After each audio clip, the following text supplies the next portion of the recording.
Our dear guests and our audience, both the virtual audience and the audience at Fora Behold, good afternoon and welcome to the 8th Forum of New World series held by the Institute for Social and Cultural Studies. Today, the subject of our discussion will be COVID-19 and its role in the future of science. We are much obliged to host two eminent professors, Dr. Farina and Samim. Please accept our deepest gratitude for accepting this invitation. I am Leila Khadem Hosseini, Post-Doctoral Researcher in the field of Cultural Studies at the University of Russian Foreign Ministry, MGIMO.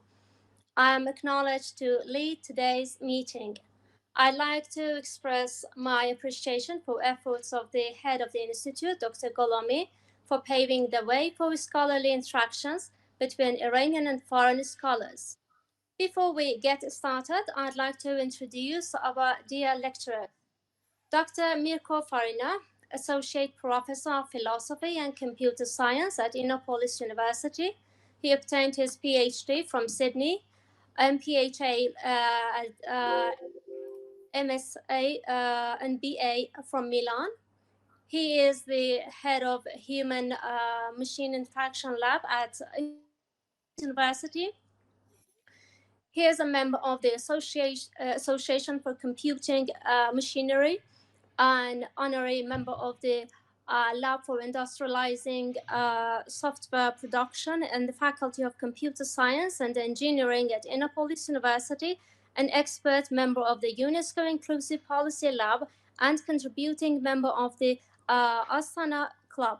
He was a member of Task Force 1 on Global Health and COVID-19, a senior research fellow at St. Petersburg University, an assistant professor of philosophy at Innopolis University and at Nazarbayev University, an honorary research fellow at a British Academy, postdoctoral fellow in the Department of Philosophy at King's College London, and a visiting scholar at the National Research University High School of Economics in Moscow, and many more achievements to be added to their list. Dr. Reza Samim, Associate Professor of Social and Cultural Studies at the Institute for Social and Cultural Studies. He obtained his PhD and MA in the field of Sociology from Isfahan University, BA in the field of Music from Tehran University. He is the director of the research group at the Institute for Social and Cultural Studies. He is the manager of the Scientific Journal of Iranian Cultural Researcher and the director of Foreign Department of Farabi International Award. Dr. Samim teaches the courses of Sociology of Theater, Sociology of Culture, Sociology of Institute, Study of Local Music, and Theories and Concepts of Sociology. Both of our lecturers have a vast number of publications and lectures at different conferences, which due to lack of time, I won't mention. It's an honor to have you here. Today's event is devoted to one of the biggest current global challenges, that is COVID-19. COVID has been explained as the biggest crisis of our generation, yet we know so little about how the pandemic was impacting science and innovation. Since COVID emerged, it was represented via different means, such as words and images, turning the virus into a cultural phenomenon along with its biological entity. The cultural, biological, even socio-political aspects of COVID pandemic were all different fields for the scholars to face this new phenomenon. Science has been enjoying the unprecedented inquiries in this field, whether the virus was something natural or it was the product of our civilization, how to confront it or to eradicate it, whose lives matter to care and whose don't, and many more questions have been haunting and being exploring since then. Today, we are discussing the role of COVID and the future of science. Let's start our discussion by asking questions from Professor Farina. Professor Farina, if you want to greet with the audience, please. And after that, I'll ask the questions. Okay, first of all, thank you for inviting me here. Apologies for the delay. I actually was on time. I logged in before, but for some reasons the website didn't work. The website I was given before, I don't know why. So anyway, glad to be here. It's a pleasure to be here and delivering this talk in front of such nice audience, albeit virtually. You know, when you wrote to me, I gladly accepted this invitation because you know, I have several friends, Iranian friends and colleagues. I always wanted to visit Iran. Unfortunately, I've never managed to. So maybe one day I'll be able to come and see because it's a beautiful country. I think lots of history, so it's very interesting for me.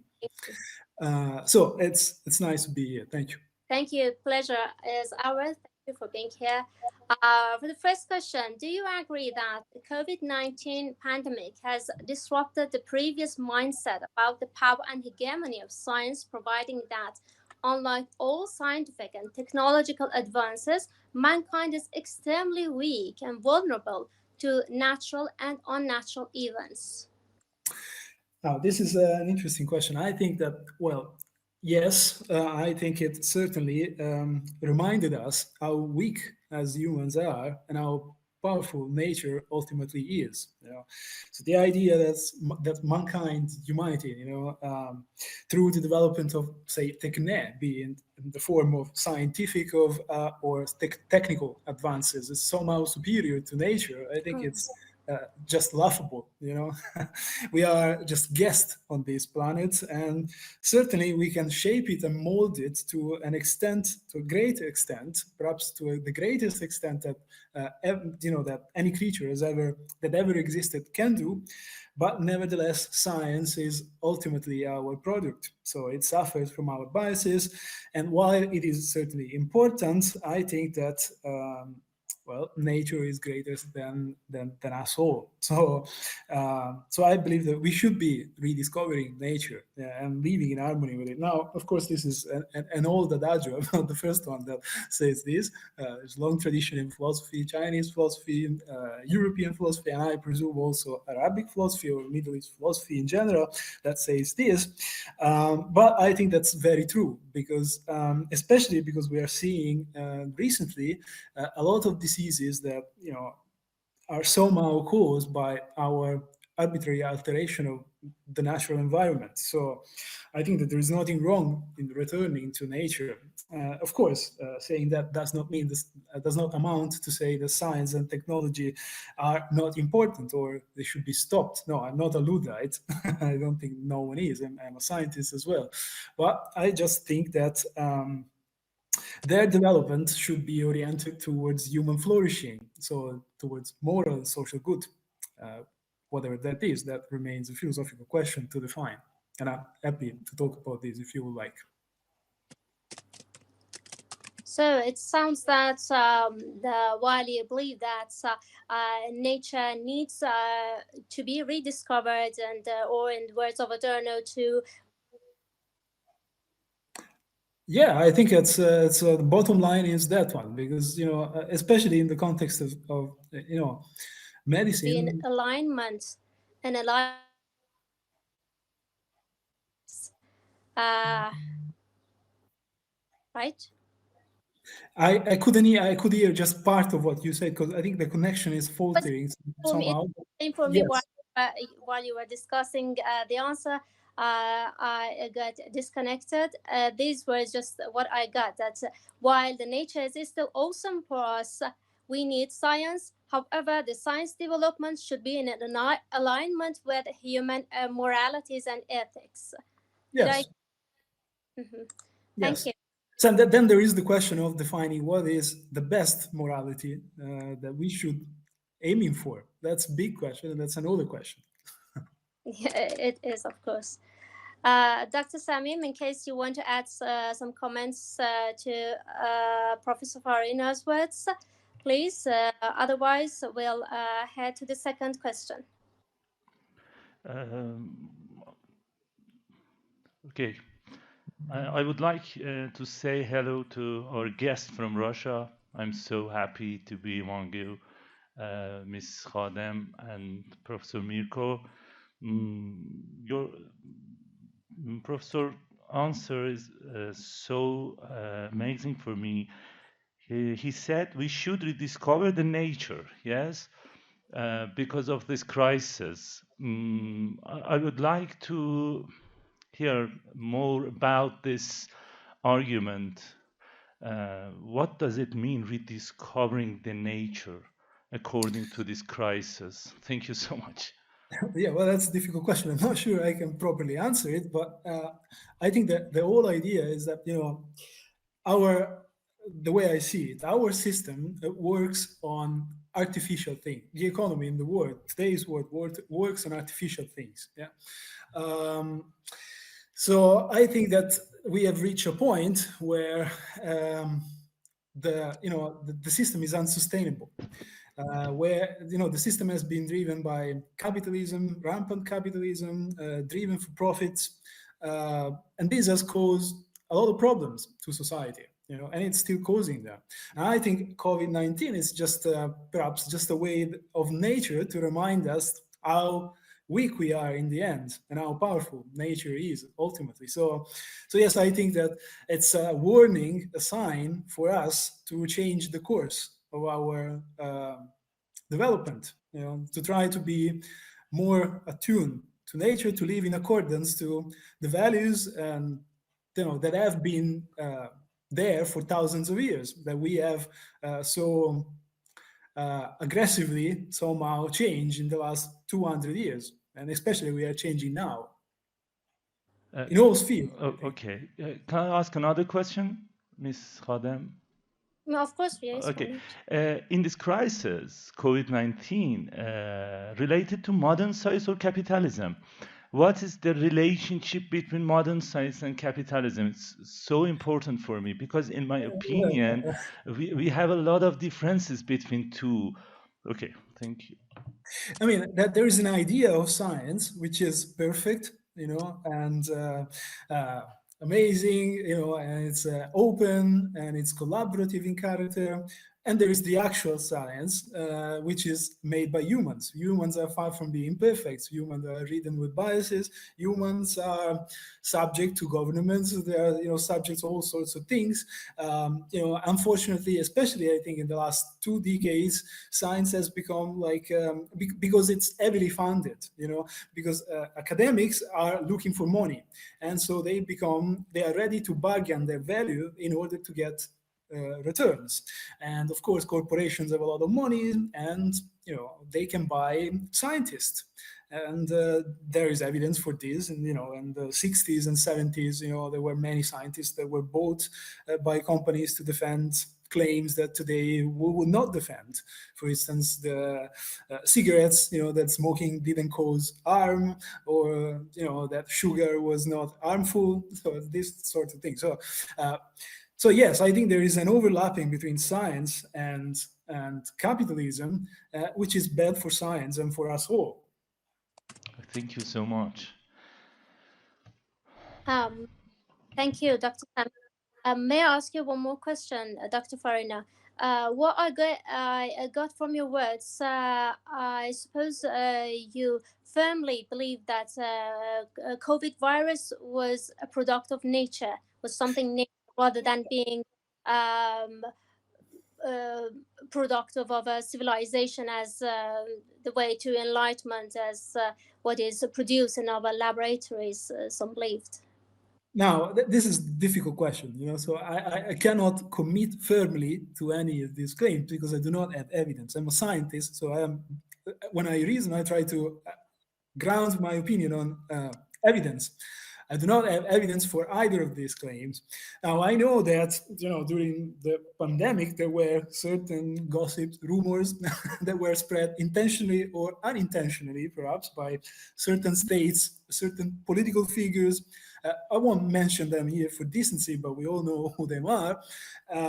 And, these rumors, I would say that they have a strongly geopolitical value, so in the sense that they are spread with clear patterns, clear objective, the demonization of the enemy, for instance. That happened with China. It's like the Americans were saying that it's a virus that is produced by China, and that's the aim was to demonize China.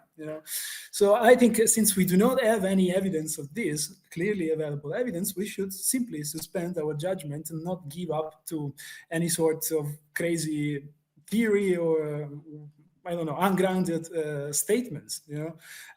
We can assess these statements when there is transparent evidence, when proof for claims are offered to the scientific community, and the scientific community can freely and independently determine the validity of these claims, not base our judgment on reports from dubious intelligence agency or whatever governments which have their own purposes for doing this.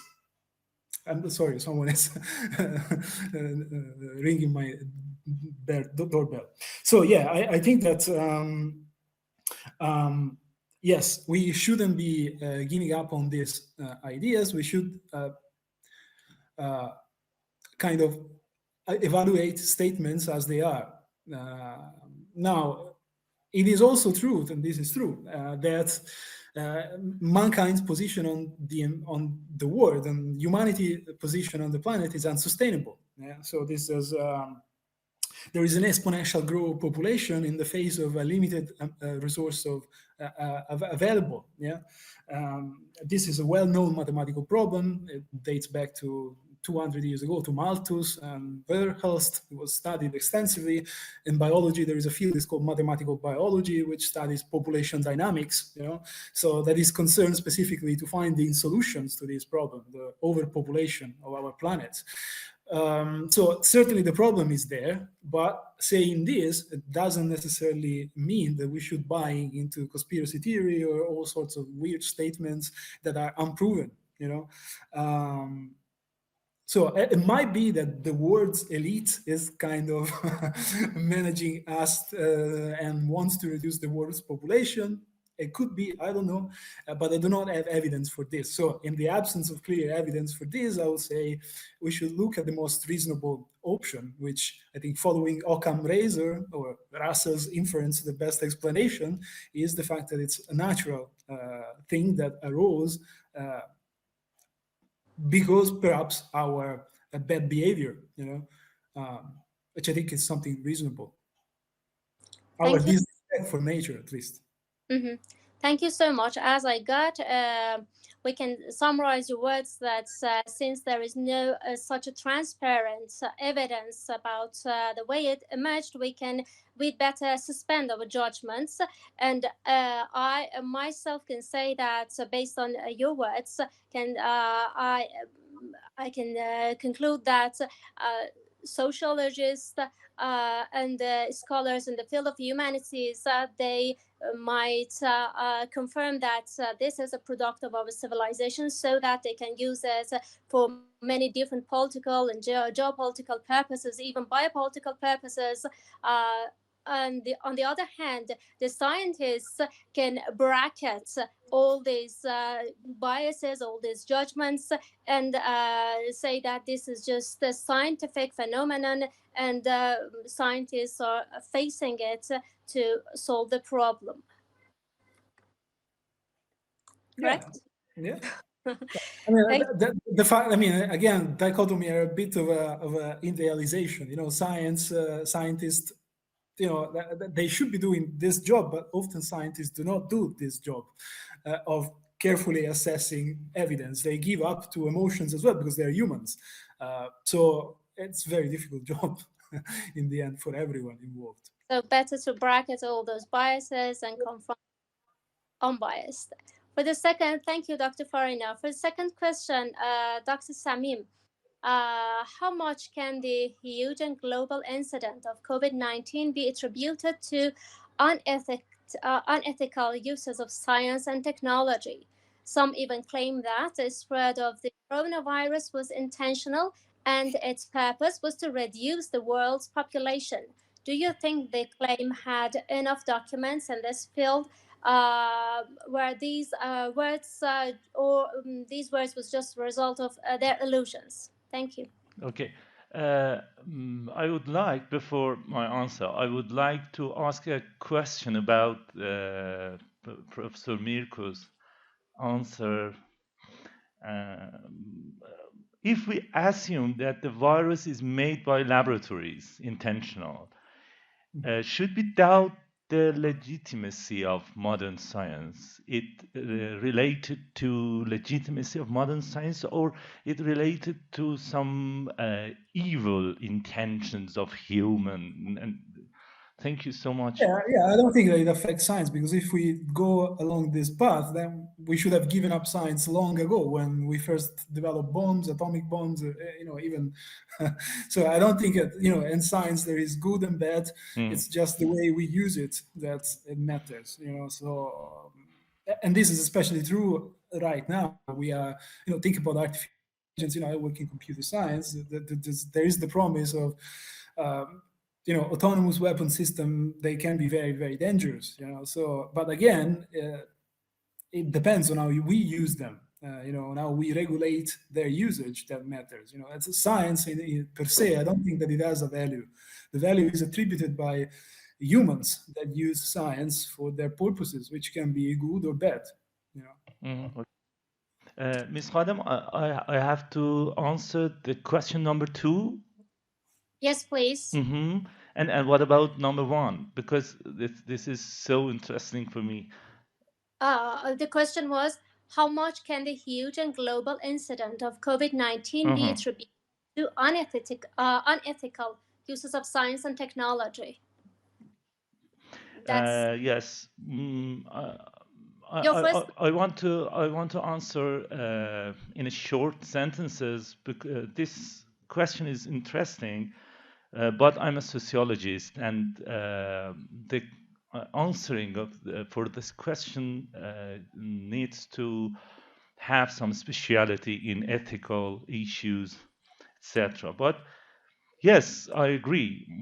Some claims have been made in this regard. I heard that some evidence has been offered to back up such claims. However, what is of greater importance is that the scientific endeavors of humans eradicate this virus showed that the ethical and human position taken by modern science will eventually overcome its adverse outcomes. That's it, in my opinion. The importance is that the scientific endeavors of humans to eradicate the virus. Thank you.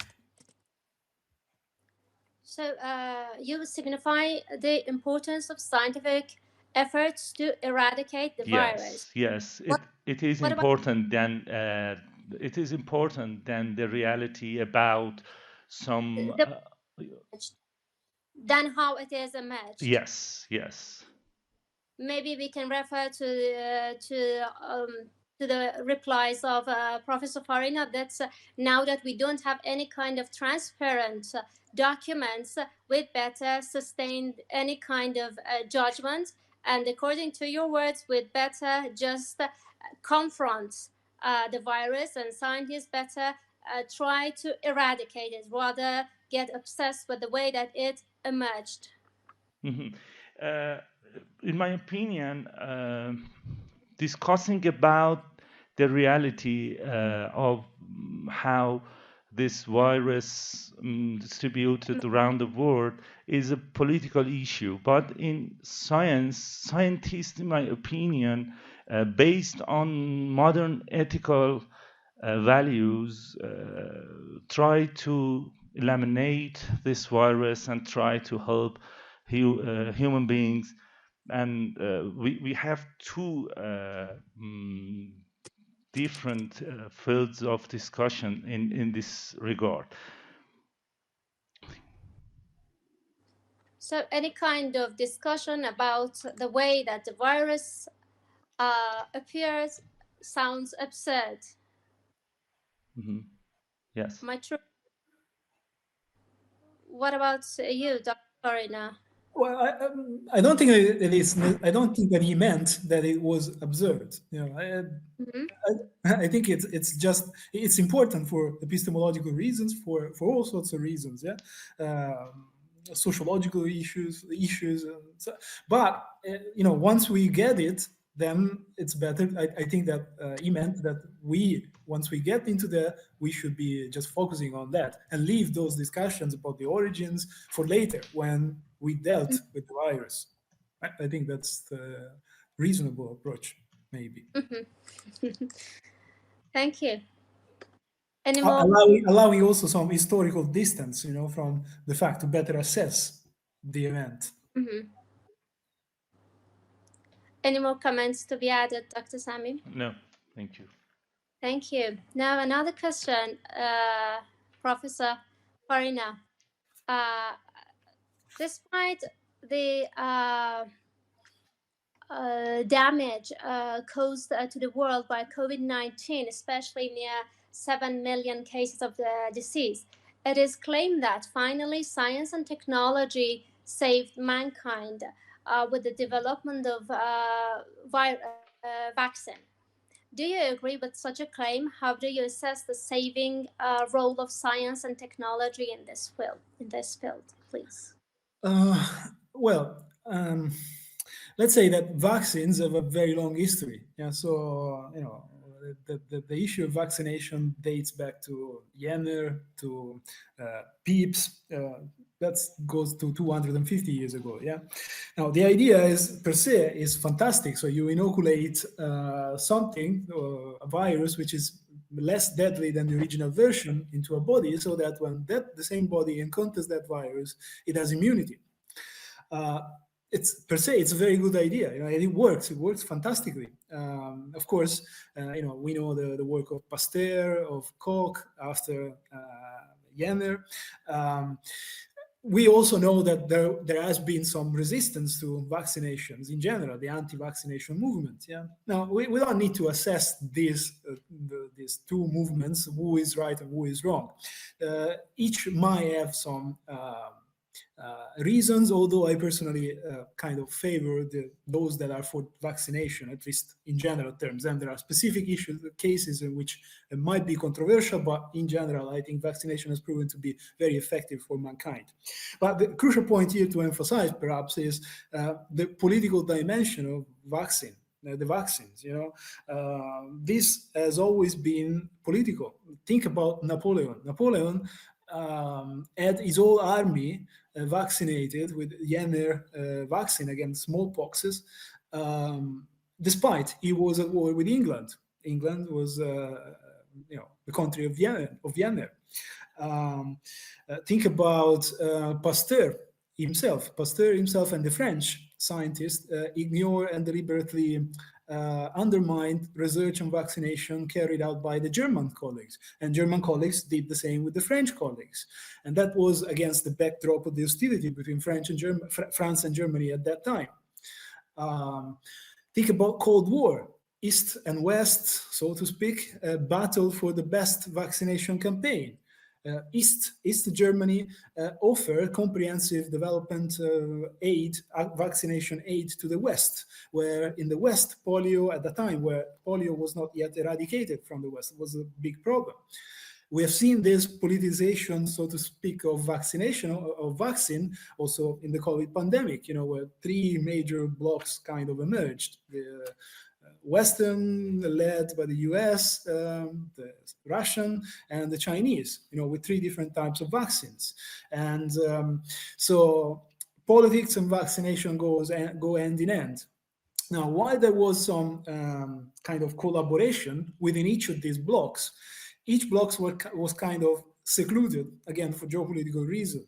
Yeah, so there was no communication, to the extent that we have arrived at a paradoxical situation, where certain vaccines were not recognized in certain countries, despite being effective, purely for geopolitical reasons. So what I would like to see in the future, and perhaps this is something that would be forthcoming with the emergence of a new multipolar world, is more collaboration within scientists, without boundaries. Under the auspices of truly multipolar, multinational organizations that do not favor the interests of certain countries, but instead kind of try to balance out the interest of all parties and all people involved, without pushing certain hegemonic views. So I think that's something that perhaps interesting reflecting about. Thank you so much, Professor Farina. So your examples of politicization of vaccine throughout the history illuminated lots of cases. I suppose you believe that the world better um, eradicate all the walls which maybe we can say the politics have been making among all the scientists to use science as a means to reach their political objectives. So vaccine, again, the case of vaccine has been politicized and has been kind of a means to reach different kinds of political objectives. And the world needs more collaborations among scientists without any kind of hegemonic state powers. I mean, this is wishful thinking, it's very unlikely, but, here is hope. That's it. So, do you in general believe in the way that vaccine saved the world from Okay, yeah. So, well, I think, 19? well, yeah. I mean, save the world. This is kind of it sounds like apocalyptic. I wouldn't say in these terms. It certainly was a very important tool that was developed that helped us dealing with a very vicious disease that killed a lot of people. So, I think when you put on balance the effect and side effect, the positive and negative effect of vaccination, I think overall the effect was quite positive. Although, of course, depending on the type of vaccination, one can say that, there are questions, very many questions. For instance, with respect to the new types of vaccine, those are based on mRNA techniques, which, unlike adenovirus, they are not being tried and tested for 200 years. That's something like it was a new testing ground for those vaccines. Which someone may argue that it's not very ethical to kind of use those new techniques so widely on people, when we are not very sure about their side effects. This is, I think, it's a fair objection one could move. So we can conclude that the more vaccines are technologically and high quality, they could save more people, or actually, they could help more people, not to save. I wouldn't say just in terms of technologically advanced, because it doesn't matter that if something is more technologically advanced, it's necessarily better. It might have been actually. I think that it was the standard adenovirus. I mean, I'm not a doctor, so I cannot be an expert in this, but this is my personal impression. So, at least my subjective preference. And in fact, I was vaccinated with an adenovirus, with Sputnik. So I would prefer having a vaccine with a technique that it's been tried and tested for 200 years, then being vaccinated with a new technique, no matter how this technique is safe. It's safe to be safe. It's reported to be safe. So it's not just a matter of technologically advanced vaccine. I think it's also a matter of safety. Now, but I'm not a medical doctor, so I cannot judge on the quality of vaccination. I just read the results, and it seems that both, say, Sputnik and the American variants, they were both extremely effective on paper. I don't know, around 90% or something like this. Mm-hmm. Thank you so much. Dr. Samim, in case you want to add some comments to words of Dr. Farina, please. Otherwise, we'll go ahead for the other question. Okay. In answering to the question number 3, I have to say it is the human and ethical position of modern science that overcome its negative outcomes in the end. In my opinion, mass vaccination is one of the signs of the success of modern science. And the strong sign of legitimacy of modern science and modernity. It has always been the same. A crisis breaks out and science offers a way out of it. Rather than science, it is human beings and their evil intentions that create a crisis. Throughout history, there have always been human beings with evil intentions sparking off different crises. In the modern era, unlike the pre-modern era, modern science comes up with a solution for the majority of the adverse outcomes resulting from the realization of such evil intentions. In the COVID-19, it was modern science that finally saved human beings. Vaccination shows how successful modern science has been in finding solution for such a crisis. In my opinion, modern science always find a solution for crisis, and because of this, we have to ignore some postmodern discussions about bad consequences of modern technologies and modern sciences. It's so important because we have to make validity for modern science, and in my opinion, finally save the human beings from this crisis. Thank you. Thank you so much. So you firmly believe that vaccination, especially mass vaccination, showed how science solve the problem, maybe the problem which is caused by nature. And again, we are moving to the civilization through our science and technology. Excuse me. Unfortunately, we have a strong battle of power between East and West, and we don't politicize this issue. We have to accept the magic of mass vaccination in this crisis, and we don't politicize this issue. It's so important, in my opinion, as a sociologist. Thank you so much. And it was a fascinating word to use, magic of vaccination. Yes, magic of vaccination. Magic Mass of vaccination.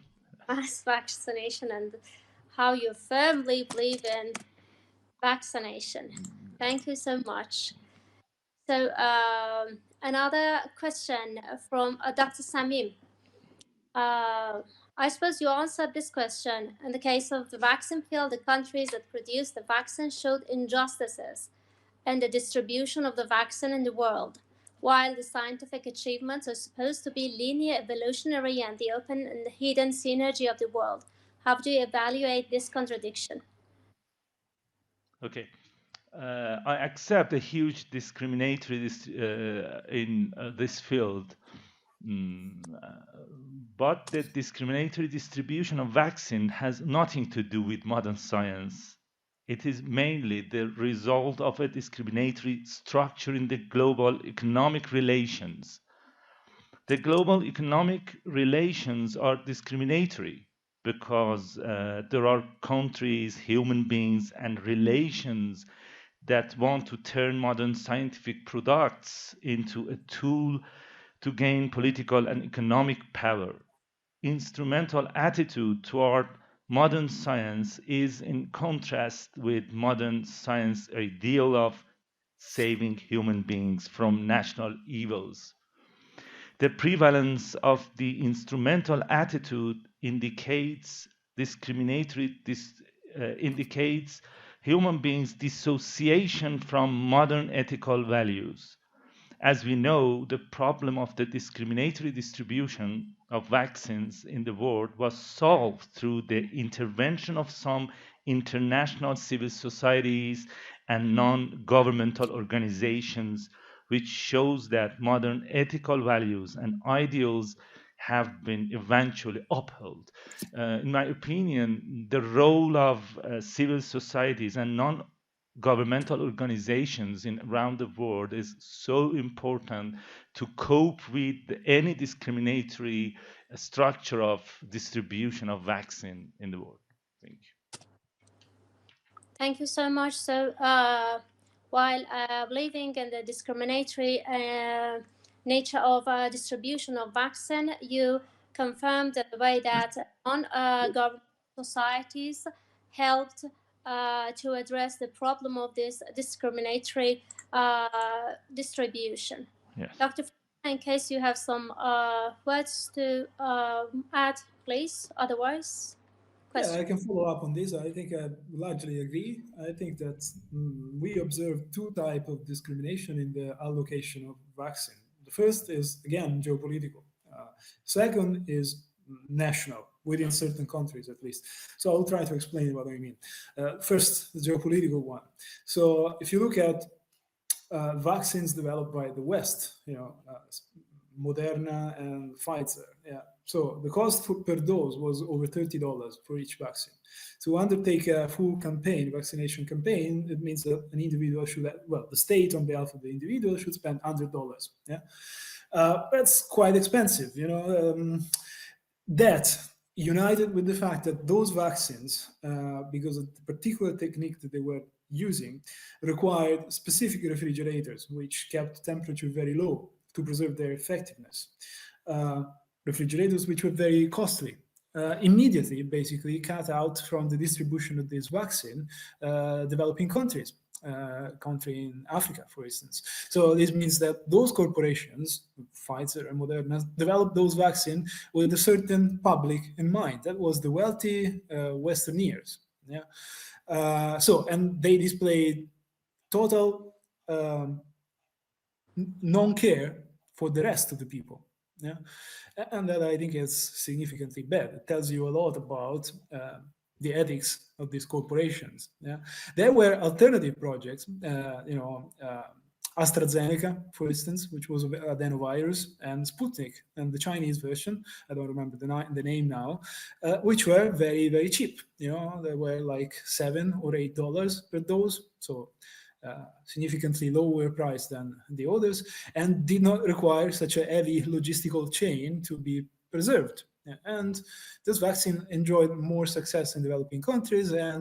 But the problem is, for instance, with Sputnik was that Russia did not have the capacity to massively produce for billions of people. That was required for, and therefore, the people suffered. Especially in developing countries or in countries under sanctions. So this, I think, it's one sign of unjust distribution, and this is on a multinational level, geopolitical scale. There were other signs, problematic signs of unequal distribution of vaccines. For instance, I can speak about the West, I can speak about Italy. There were certain categories that were given priority, elderly, rightly so. There were other categories that, despite living in a very conducive environment for contagion, such as inmates, they were not given this priority. So inmate populations suffer a lot for lack of vaccination. Now, you may argue, inmates are there for a reason, so they are criminals, but still, Voltaire who said that the civility of a nation is judged by the the prison. So I think that was also a problem for at least for, I know I can speak about this for the West, for Italy. Thank you so much, Prof. Farina. Now that you mentioned geopolitical aspects of vaccine, can we also refer to biopolitical aspects? And actually, from your words, we can decide that there are actually biopolitical aspects of a vaccine, the lives that matter, and those who are included, and those who are marginalized. Yeah, I agree with that. Okay. Can I make a comment here? Of course, please. Oh, okay. Thank you so much. Dr. Mirko said vaccines were made by the West. But in my opinion, the West is not only discriminatory governments and companies, government and companies that want to make instrumental use of modern products. The West is made of a strong civil society. it's so important. A civil society that resists the discriminatory demands of governments and companies, economic companies. In my opinion, scientists are more members of these civil societies than governments and companies. And finally, civil society success in resistance against discriminatory demands of government and companies in this story. Thank you. Yeah, I would like to add that in principle, yes, civil society is a good thing. The problem is recently, civil society, I think it's been weakened significantly in the West, and it does not perform the critical role it used to have, unfortunately. Thank you so much. Uh, for the rest of our meeting, the question from Professor Farina.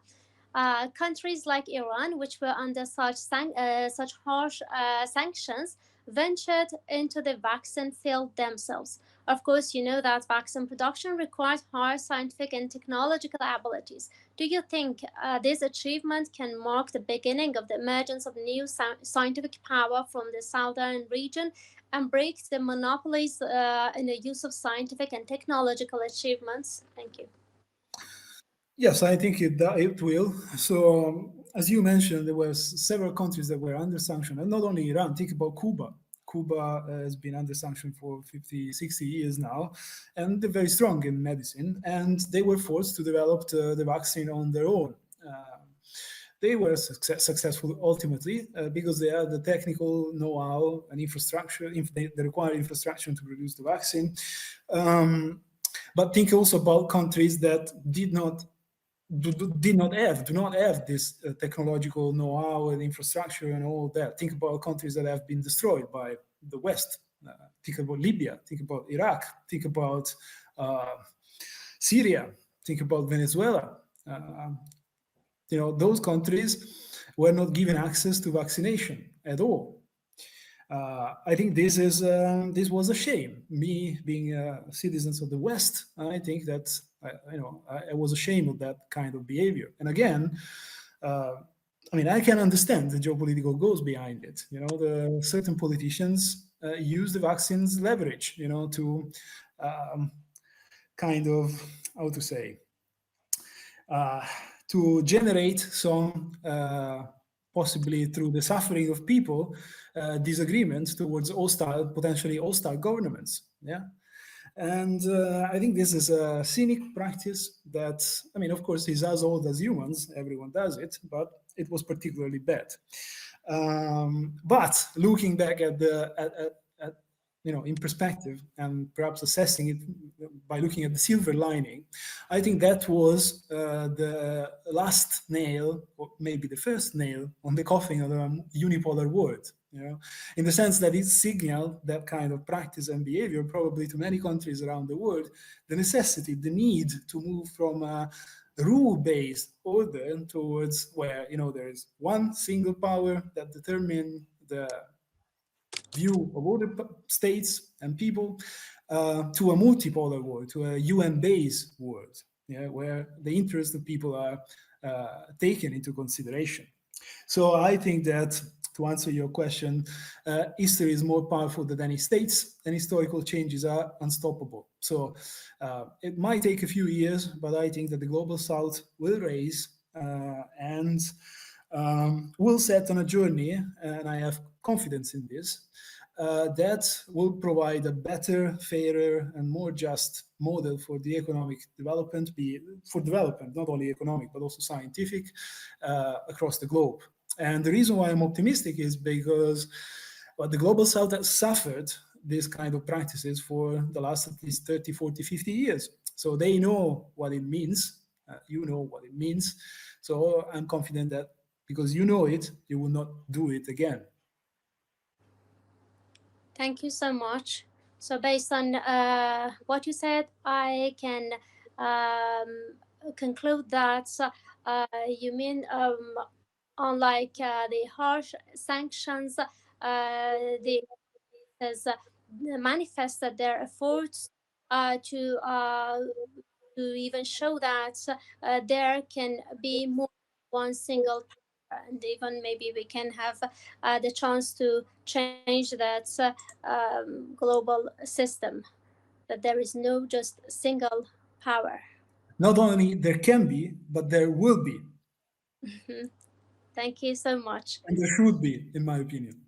Of course, it will. It will. Thank you so much, uh, Dr. Samim. Mankind has suffered unforgettable, heavy, and sad blows from coronavirus. In your opinion, what lessons did this incident have for the world scientists? Will it be effective on scientific thoughts or in the development of science in the world? How do you assess the contribution of people's expectations in the world and the thoughts of scientists? Thank you. Okay. Uh, about the question number 6, uh, the outbreak of crises such as COVID-19 has always been the drive behind scientific achievements. In times of crisis, humans try to use their full potential, and it is only in times of crisis that humans can realize their unfulfilled potentials. Overall, I believe this will pave the way for a paradigmatic shift in different fields. Science will benefit from this shift as well. In other words, the way for acceleration in the development of science has been paved, better than in the past, which I consider as a basis for transition to a new stage of collective life, especially in the third world countries. I hope the policymakers in these countries make best use of this potential to enter new stages of development. Situation of post COVID-19 is a vital opportunity for third world countries to transform the shape of social, economic, political, and cultural life. Thank you.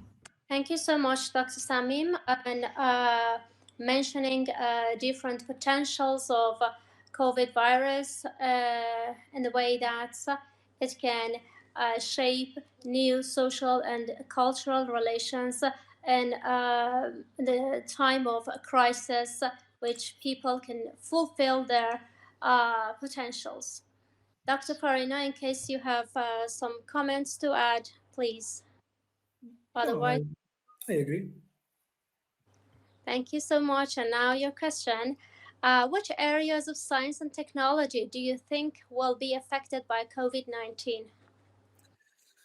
Well, many, but arguably medicine for a number of reasons. So I think the pandemic contributed to unmask several weaknesses and problems and issues in the profession and in the way the profession is managed. For instance, in Italy, it showed weaknesses in our local health, the organization of our local health institutions. So at the level of GP, for instance. But it also showed overall unpreparedness towards pandemic.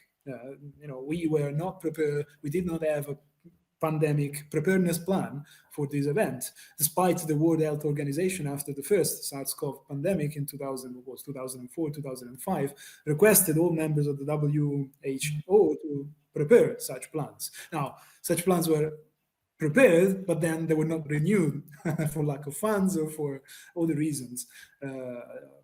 So yes, I think it significantly affected medicine, but I think it was in the end for the better, because all the money that was spent on COVID, on vaccination campaign, advance the technology. So it's like a war. When there is a war, there is a boost in technology. And so this war was fought against the virus, and the money that's spent allowed us to develop new techniques to deal with the virus, such as the mRNA technique. Good or bad that they are, again, I cannot judge them as I'm not a doctor, but will be here to stay, because this new technique they're already talking about using this technique as a kind of technique for developing several vaccines. Yeah. not just the COVID-19 vaccine. So the SARS-CoV-2 vaccine. So I think that medicine was hugely affected by this and will be affected. So I just hope that the shortcomings that we have experienced during the pandemic constitute a good lesson for scientists worldwide, so that this knowledge, this know-how that we now have gained after 2 years of the pandemic, at the expenses of many million people that died, would not be so easily lost. Thank you so much, Professor Farina, and mentioning the way that science will be more affected among other areas of scientific scholarship, maybe humanities. Um, Dr. Samim, uh, if you want to add some more comments. No, let me skip this question because to answer this question, one would need to do a comprehensive study of development in science and technology in the world, and it needs to some data, and unfortunately, I don't. Thank you so much. Thank you. Actually, we'd better not prioritize the science, that science and technology matters more than humanities and politics. This one is better than that one, so we'd better keep it short. Thank you so much. Dr. Samim, another question. How do you evaluate the confrontation of humanities and social sciences and the story of the COVID-19 pandemic? Did the humanities display an effective capacity against the social, economic, and political impulses of COVID? Thank you. Yes, it's so interesting question. Crises always leave severe social, economic, and political consequences behind. Collective order, economic relations, and the distribution of political power change as a result of widespread crisis.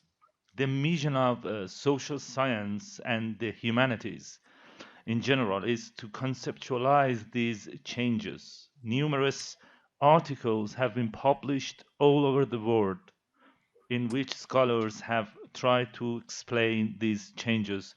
Plenty of articles have been published in Iran as well among social scientists.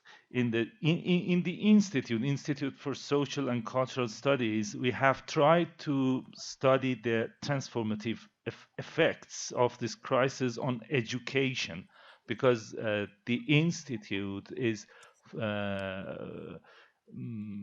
doing some research on higher education and education in overall, especially higher education. As you know, this epidemic has transformed the form of educational relations. These experiences should be narrated by scholars of the humanities and social science. In the articles published in this institute, we have tried to narrate these experiences.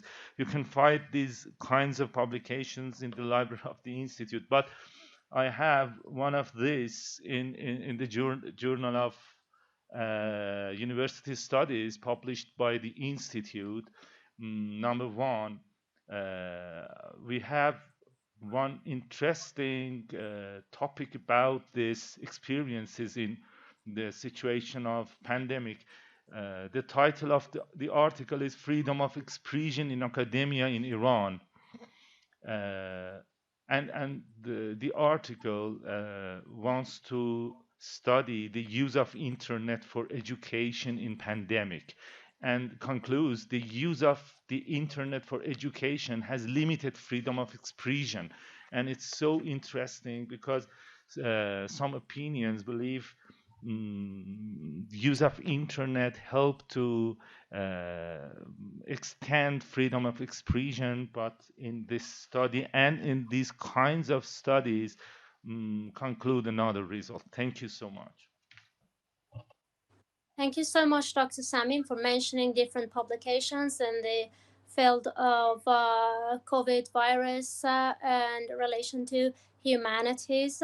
And it was very interesting that the way it's increased the freedom of expression So based on your words, the major mission of humanities is to conceptualize the changes brought forth by a COVID virus. So, to return back to the previous question, again, we can give more objections to the previous question that we cannot valorize science and technology to humanities, because the same way that science is confronting the biological aspects of virus and trying to solve the problem and save biology. At the same time, humanities are conceptualizing the case and making the people to get ready to face this new change brought forth by this virus and this new way of life. Actually, the moment that virus emerged, it turned to be a cultural phenomenon, and this, as a cultural phenomenon, it's brought forth a new way of life, and people actually needed the help of scholars in the field of humanities. Thank you so much, Professor Farina. In case you have some more words to add, please.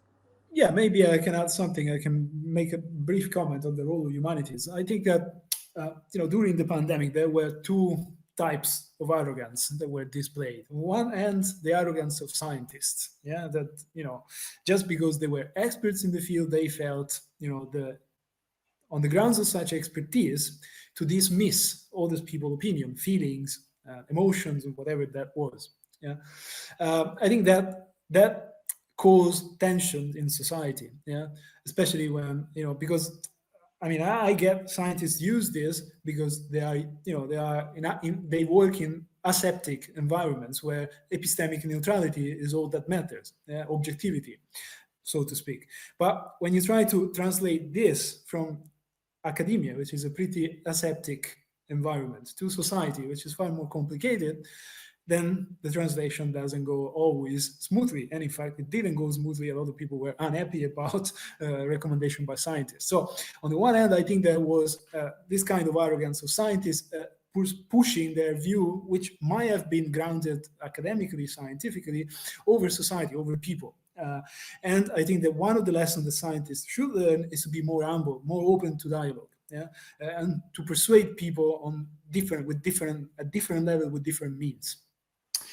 On the other hand, though, there was also the arrogance of humanities professors who, never having dealt with pandemics in their life, they felt somehow justified or entitled to spew dismissive judgment about the professionality of doctors. Yeah? So this was also true. So I think the real lesson that we can learn from this pandemic is that there is a need of more collaboration between science and humanities. Yeah, less arrogance on both sides of the spectrum, more collaboration. So the humanities professors in general tend to to work from, especially in philosophy, they tend to work from the armchair. They tend to lecture scientists from the armchair. This is completely silly. It's mental. You cannot do that. You need to get dirty. You need to get in the field. You need to understand the field if you want to make recommendations. You cannot just work from the armchair and tell scientists how to work, and they're not going to listen. It's just silly. On the other hand, scientists need to have a humanistic component that allows them to frame, to give them some sort of bird eye view over their findings, which often they lack. And so I think that that's the biggest lesson that we should think about. Think less in terms of two culture, think more in terms of integration and collaboration, profitable collaboration. Thank you so much. Ms. Khadem, can I make a question from Dr. Mirko in relation to this question? Of course. Okay, thank you. I'm interested to know what specific use you have made of the findings of humanities as a computer scientist, not as a philosopher. It's so important to me. There's a lot. When you look at computer science, say artificial intelligence, yeah. So you look at, say, machine learning. Machine learning is something that is very technical. It's based on mathematics, it's based on algorithms, it's based on statistics. It's something very objective. Yeah, it has very scientific. It has a validation process. It has a certain methodology that needs to be applied.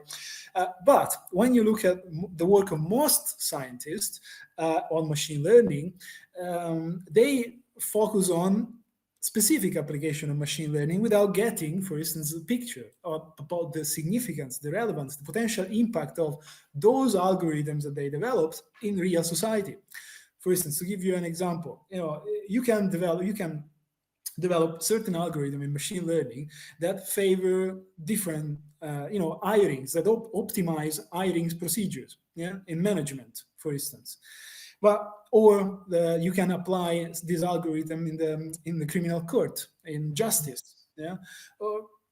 But if you do not take into account the environment in which and the possible biases that you may inject into this algorithm, you might result in discriminating people. And this is something that only the humanities is supposed to give. So understanding that the data that you gather might be corrupted, might be biased because they're gathered from a particular area, or maybe the data that you feed to the system, you feed them with a certain purpose. You want to discriminate certain communities in a certain suburb rather than another. So this is all contribution in which a wider reflection, which is still scientific, but it's more grounded in humanities, I think is important, for instance, in computer science. But there are many other cases, That was so interesting. In Iran, unfortunately, we don't have a strong collaboration between humanities and science because, in my opinion, Iranian scientists are pessimistic about the humanities. And it's a trait that is spread everywhere. Yes. Very difficult time in Russia as well. Thank you. It's like scientists, they have immediately, as soon as they see that you are not a scientist, a humanist, say, they look at you with, are you some kind of stupid, or you're saying some irrelevant things on the fringe? So it takes a lot of effort to be appreciated by scientists. But it is also true on the other end that there is this tendency by humanists to undermine scientific contribution. So it's I think it's both the problem of both sides, so to speak. But in some Western countries, we can see some teamwork between humanity and scientists, and it's, in my opinion, in our country, Russia and Iran, as East country, we don't have a suitable culture for making this collaboration, and it's so important for transform the shape of doing research, etc. Yes, I agree with this. Totally agree. Yes. Thank you so much, both professors. So it's better to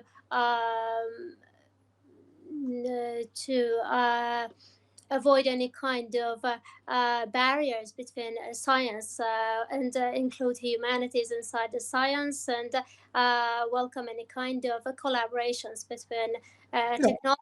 I think that there should be barriers, because there should be barriers, but the problem is that we shouldn't be bound by these barriers. That's the thing. So we should be willing to overcome these things and to collaborate. That's the point. Because of course, if you say there's no boundaries, there's no difference between, say, computer science or ethics. It's not true. Of course there are. Yeah, of course there are. So rather is the approach that should change. I think the people in these fields. The people should be changed to embrace more collaboration between these two realms. Thank you so much. That's something that is cultural. So it's culturally driven, and it should be promoted by governments, and institutions and people themselves, ultimately. Thank you so much. Maybe by scientists in the field of humanities, they can write more about the way that these two kinds of scholars can collaborate more. Thank you so much. And for the final question, Professor Farina, do you think in the future stricter rules and regulations are needed to be established from ethical and legal aspects in the field of application of science and technology? uh, I think that as technology advances and progresses, it calls us to, to redefine some of our standards and norms. Now, in general, I'm very suspicious of norms and boundaries. In the sense that norms are always subjective. They're always made by humans and carry their own personal perspective.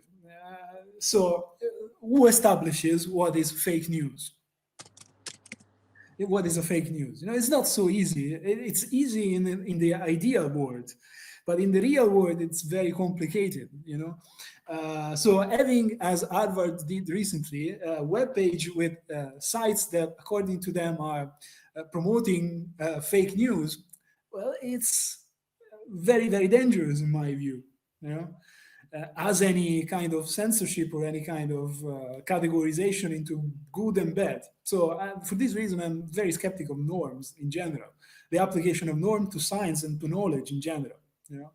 I rather prefer debate and the open battlefield, in battlefield of idea, the best idea usually raises, on its own.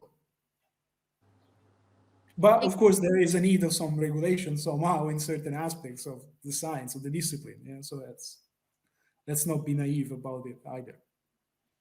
So as technology advances, we of course demand changes in the norms and even stricter rules and maybe different rules and regulations to be in tune with technology and to use it maybe. Uh, Thank you so much indeed. Professor Samim, in case you have some words. Yes. If we assume COVID-19 to have had a human origin, it seems that this crisis shows that we still cannot be optimistic about how human beings employ modern scientific achievements, and we need to put stricter controls on the use of modern scientific achievements. I believe stricter legal and ethical rules and regulations will be put on the application of science and technology in the future. However, the question is who will formulate and implement these rules and regulations? It is so important question for the future. I think they should be formulated by the civil society. I'm a sociologist, and always I defend civil society against governments, economic corporations, companies. They should be controlled by the civil society as well. If these rules and regulations are developed and implemented by states and companies, we will probably face discriminations in their implementation. Thank you. Sorry, I didn't notice your final words. Do you believe that these regulations need to be implemented by civil society? Yes, civil society, international civil societies, not by governments and economic companies. Mhm. Thank you. Dr. Farina? Yeah, in principle, I agree. Then the problem is to see who funds civil society, because civil society are also Yes, founded by. yes, Dr. Mirko, believe in the West and in the world, we don't have strong civil societies, especially in neoliberalism, structure of relations. Yes, I agree, but we have to try to extend that. Yes, the power of civil society internationally. It's so important. Okay. Thank you, Dr. Samim and Dr. Farina. It was very informative and at the same time very fascinating a meeting for me. I myself enjoyed a lot. I learned a lot. Thank you for being here, for accepting this invitation. I'd like to thank the audience for their attention. And one more time, I'd like to thank the head of the Institute, Dr. Golami, for this forum. It was our honor and pleasure to have you here. In case you don't have any more words, let's end this forum. Thank you for having me. Thank you. Thank you. Thank you. It was our honor and pleasure. Dr. Samim and Dr. Farina. Have a good day. I Goodbye. hope to see you again. See you. Thank you. Goodbye. Goodbye. Goodbye. Bye bye. Goodbye.